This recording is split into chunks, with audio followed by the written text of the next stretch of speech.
Everyone, Nicole here from the Hyperactive Bookworm.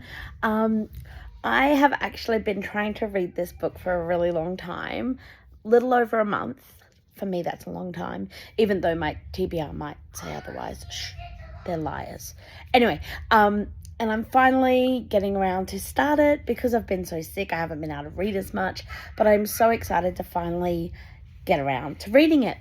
But what I want to do is actually do it as a bit of a reading vlog.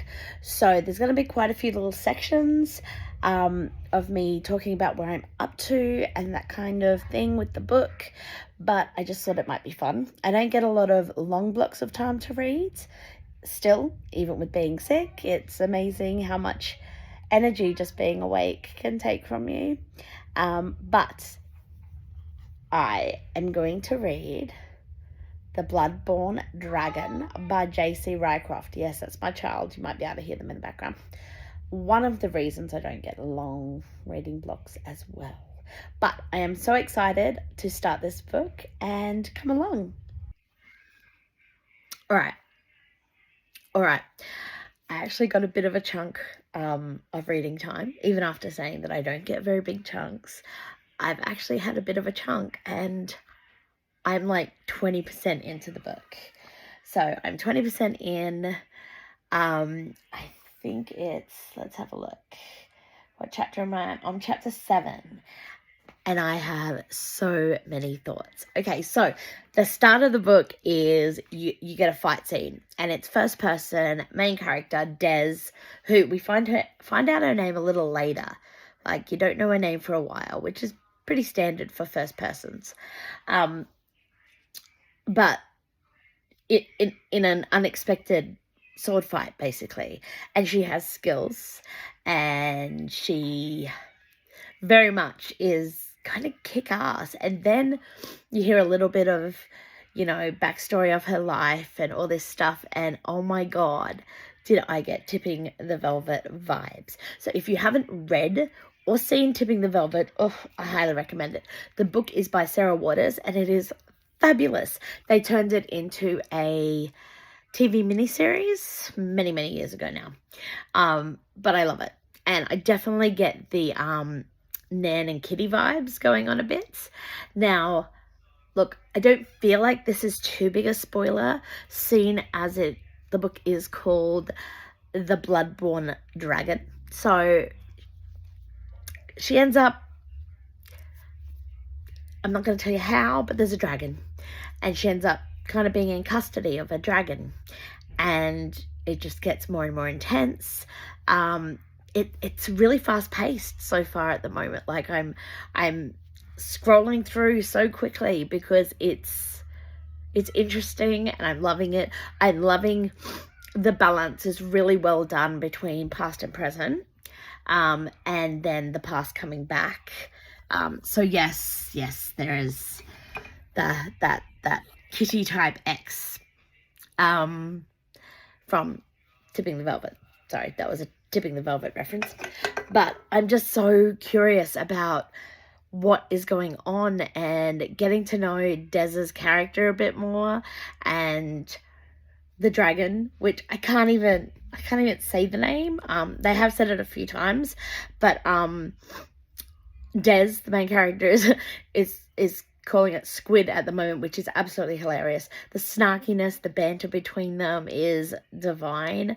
I am loving the intrigue of this and there's got to be more in who's lying and who's not. And I'm really, really enjoying it so far. So hopefully I'll get back to you soon. I got to go do like the mum thing and then hopefully get a bit more writing. Okay, see y'all.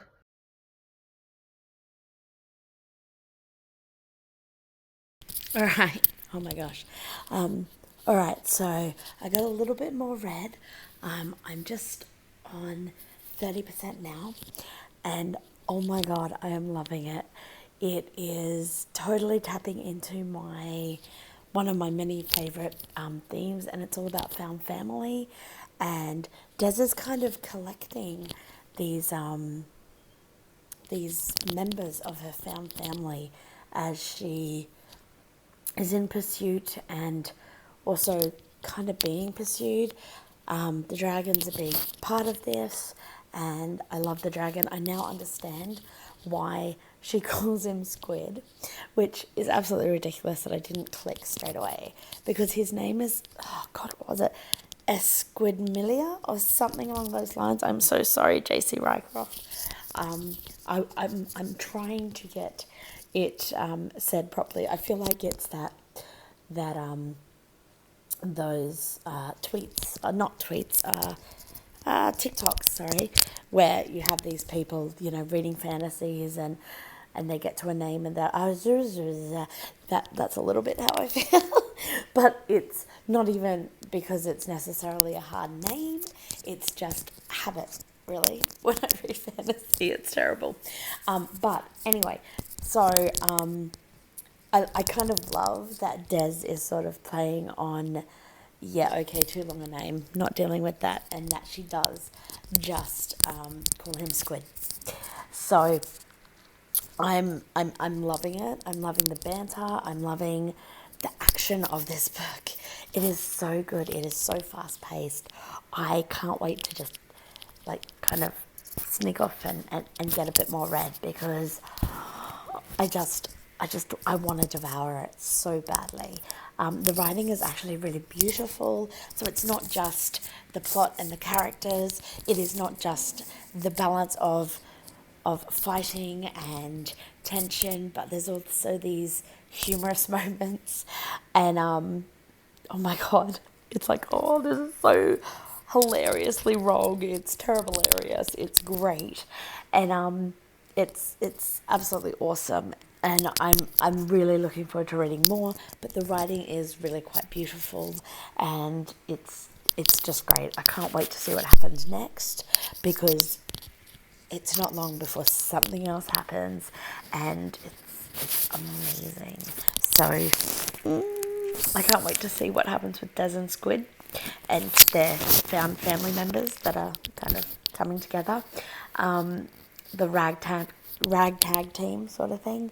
But yeah, I am loving it. So yeah, I'll be back soon.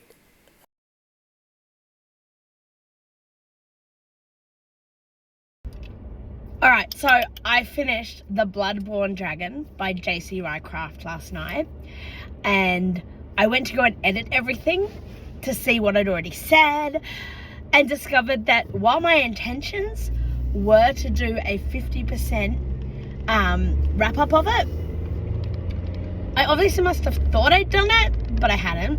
And then I've raced through the last half of this book that I haven't stopped and had a chance to actually touch base before I've finished it, which is definitely a good sign of the writing and the interest that I've had in this book. I found it really cool, the more characters that got added in, the found family, the sort of epic vibe without it being 300,000 words. It was so much fun. I love this book. I cannot wait for book 2. Did I kind of yell at the book a little bit? Yeah, I did. Different things happened, and I was like, oh my God, seriously? A few things I could see coming. A few things I was like, what the? And then when I think about it, I think, yeah, no, that absolutely makes sense. It was an amazing book. I love Squid. And I cannot wait. I cannot wait to read the next book. So definitely highly recommend it. I would love to see this book on audio. If it was on audio, I would have gotten through it a lot quicker. But I just love seeing books, good books, become audiobooks, because it's just such a cool dynamic. All right, so definitely go check it out, and yay. All right, bye y'all. Hey, thanks so much for watching. Now, if you would like to keep track of my videos so you don't miss any, make sure you hit subscribe. All likes, all subscriptions, they all help to keep this passion project alive. You can also, if you would like to support me, buy me a coffee.